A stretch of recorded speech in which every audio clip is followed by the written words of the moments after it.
Hello bachcho, let's read this question. The question says if vectors A vector equals to cos omega t I cap plus sin omega t j cap and B vector equals to cos omega t by 2 I cap plus sin omega t by 2 j cap are functions of time, then the value of t at which they are orthogonal to each other are. So यहाँ पर हमारे पास जो की concept use होना है वो है हमारे पास dot product of two vectors की concept is dot product of two vectors. So question में क्या क्या डेटा हमको गिवन है? क्वेश्चन में हमको गिवन है कि हमारे पास दो वेक्टर्स हैं। ए वेक्टर है हमारे पास cos omega T I cap plus sine omega T J cap. D vector है हमारे पास cos omega T by 2 I cap plus sine omega T by 2 J cap.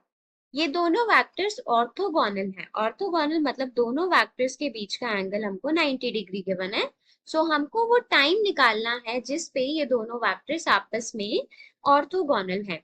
सो अगर हम यहाँ पे डॉट प्रोडक्ट का कॉन्सेप्ट यूज करें तो A vector dotted with B vector किसके इक्वल होना चाहिए? A B cos theta. अब cos थीटा यहाँ पे cos 90 होगा। So A vector dotted with B vector will be equals to A B cos 90। cos 90 की वैल्यू क्या है हमारे पास? 0। So A vector dotted with B vector क्या हो जाएगा हमारे पास? 0। Now we can put the value of A vector and B vector. A vector की वैल्यू है हमारे पास cos omega T I cap plus sine omega T J cap dotted with cos omega T by 2 I cap plus sine omega T by 2 J cap. इसकी value 0 के equal होनी चाहिए। सो आई cap से आई cap multiply हो जाएगा, मतलब कि ये हो जाएगा हमारे पास cos omega T into cos omega T by 2 plus sine omega T into sine omega T by 2। ये किसके इक्वल होना चाहिए? 0 के ये इक्वल होना चाहिए। So this is if we say this omega t equals to a and omega t by 2 equals to b, so हम क्या बोल सकते हैं? हम बोल सकते हैं cos a cos b plus sin a sin b will be equals to 0। Sine B will be equals to 0। तो ये हमारे पास आइडेंटिटी हो जाएगी cos of a minus b। So this cos a minus b will be equals to 0. Now we can again put the value of a.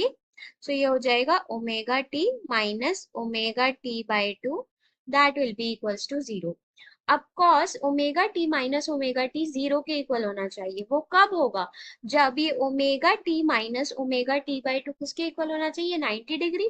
90 degree को हम और क्या लिख सकते हैं? 90 डिग्री को हम पाई बाई 2 लिख सकते हैं। So this will be equals to omega T by 2 will be equals to pi by 2।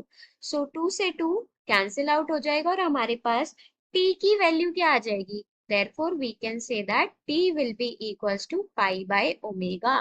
So यहाँ पर हमारे पास t की वैल्यू क्या होगी? t की वैल्यू होगी pi by omega. So D option will be correct. D option means pi by omega. So D option is right. Hope you understood it well. Best of luck.